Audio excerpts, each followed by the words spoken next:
The veil of forgetting. The vivid, veiled experience. It is our perception that such veiledness conditions created the situations of a most pallid experiential nexus in which lessons were garnered with the relative speed of the turtle to the cheetah. The experience is both good and bad, or joyful and sad. The mind, body, spirit before veiling would be pale, without vibrancy or the keen edge of interest that such brings in the post-veiling mind-body spirit complex. Those logi whose creations have been set up without free will, or I should say, without the veil, have not, in the feeling of those logi, given the Creator the quality and variety of experience of itself as have those logi which have incorporated free will as paramount by including the veil. The result of these experiments of the veiled mind has been a more vivid, varied, and intense experience of Creator by Creator. The purpose of polarity is to develop the potential to do work. This is the great characteristic of those, shall we say, experiments which have evolved since the concept of the choice was appreciated. Work is done far more efficiently and with greater purity, intensity, and variety by the voluntary searching of mind-body-spirit complexes for the lessons of third densities. After the veiling catalyzed two polarized entities in bonding through sexual energy transfer, it was far more likely that higher energy transfers would be sought by this mated pair of mind-body-spirit complexes, thus allowing the Creator to know itself with greater beauty and wonder. Intelligent infinity having been reached by the sacramental use of the function of the body, each mind-body-spirit complex of the mated pair gained greatly in polarization and in ability to serve. Questioner: why must one come into an incarnation and lose memory, conscious memory of what he or she wants to do, and then act in a way that she hopes to act? Why isn't it possible in between incarnations when he or she is aware of what he or she wants to do? I am Ra. Let us give the example of the man who sees all the poker hands. He then knows the game. It is but child's play to gamble, for it is no risk. The other hands are known, the possibilities are known, and the hand will be played correctly but with no interest. In time-space and in fourth density, the hands of all are open to the eye. The thoughts, the feelings, the troubles, all these may be seen. There is no deception and no desire for deception. Thus, much may be accomplished in harmony, but the mind-body-spirit gains little polarity from this interaction. Let us re-examine this metaphor and multiply it into the longest poker game you can imagine, a lifetime. The cards are love, dislike, limitation, unhappiness, pleasure, etc. They are dealt and redealt and redealt continuously. You may, during this incarnation, begin, and we stress begin, to know your own cards. You may begin to balance your pleasure, your limitations, etc. However, your only indication of other selves' cards is to look into the eyes. You cannot remember your hand, their hands, perhaps even the rules of this game. This game can only be won by those who lose their cards in the melting influence of love, can only be won by those who lay their pleasures, their limitations, their all upon the table, face up, and say inwardly, all of you players, each other self, whatever your hand, I love you. This is the game: to know, to accept, to forgive, to balance, and to open the self in love. This cannot be done without the forgetting, for it would carry no weight in the life of the mind, body, spirit, beingness, totality. Consider a random daydream that crosses your mind, but doesn't compel or grip your attention. Let's say you are imagining having a casual conversation with someone that's not of great interest, or you're adding up some recipes in your head. Now consider the more intense daydream of having a sexual fantasy, spending lottery winnings, envisioning your own death, doing something remarkable, or imagining the revenge you will dish out upon your enemies. How much more vivid, gripping, alive, and powerful is this fantasy relative to the first?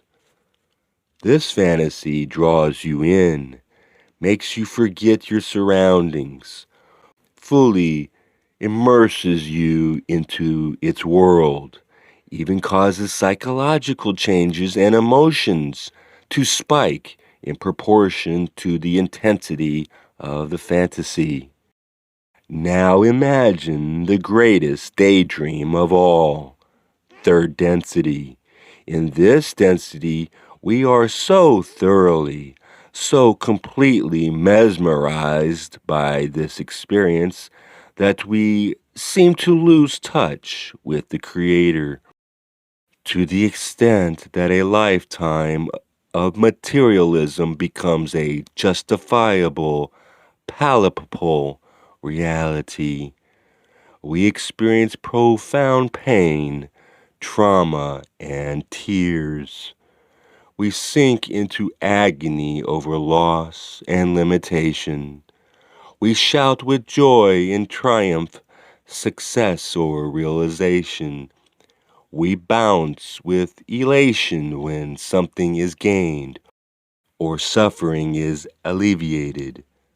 We sacrifice everything to help someone or work hard to realize an ambition, or will ourselves into stoic indifference, or rage bitterly at our misfortunes and the ones perceived responsible for them, or destroy ourselves in desire to escape, avoid, and run away.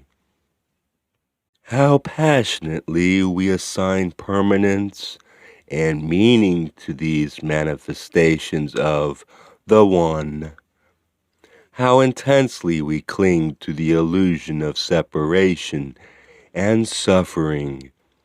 Through the veil and the limitations upon awareness, we convince ourselves that all is not one, all is not well. We believe without question that we are these human identities, that there are a great many things to fear, that we must do something to change our present circumstance in order to find satisfaction, meaning, purpose, joy, and so forth. To me, this is what raw means by vivid. Were third density less vivid, it would have less command over our attention and identity. We wouldn't be so pulled, pushed, and compelled. We wouldn't suffer as greatly, but we wouldn't have the impetus to develop will and faith as strongly either. We would be like those pre-veiled third density souls who blissed out day and night on the happy bus, a situation where no love is terribly important, no pain terribly frightening, no effort, therefore, is made to serve for love or to benefit from fear. Ours is a dream so utterly vivid that it becomes, for all intents and purposes, reality, scientifically verifiable, evident and unimpeachable, solid, consensus, fact, so permanent and final that to see beyond it and transcend its limitations requires pure faith. That dream reality is built upon a single core premise, that which Ra calls separation. This lived idea of separation is the root of the individual self and its accompanying afflictions of suffering. But what is the source of separation? It can be traced back to where all things find origin, when infinity becomes aware and splits into subject and object. But after this point, once creation is set into motion, it is the veil that becomes the factor single most responsible for the rise of the individual, separate I. Only when the self is so thoroughly separated, seemingly, can it live inside a solid, seeming identity of its own self-contained and private experience of selfhood. Memories, stories, fears, and desires. Only when the vision becomes severely limited by the veil and the vulnerable, mortal, and not entirely self-sufficient I arises, can there be so many causes for suffering. That suffering has vast utility. The Logi learned because it catalyzes the development of will and faith. The will to seek and the faith to trust in that which is beyond the veil, that which is not readily seen. On this side of the veil, we within the dream who suffer, who seek truth, who yearn to taste the nourishment of greater reality, seek to penetrate or pierce the veil. We seek a source of meaning, identity, love, and light that is perceived to be outside the illusion, beyond or higher or deeper than our limited box. From the incarnate perspective, this piercing of the veil is an act of seeing farther, experiencing more, becoming greater, becoming ultimately the creator. From the larger standpoint, the individual who pierces and eventually dismantles the veil is not gaining per se, but letting go of the fiction that it was something other than what it had been all along, the Creator. Even in the thickest darkness, the deepest pain, the moment seemingly most utterly lost, the individual self was always an illusion, for it has been nothing more nor less than the one Creator, infinity in the dance of form. It is only a veil that casts the individual upon a stage of separation.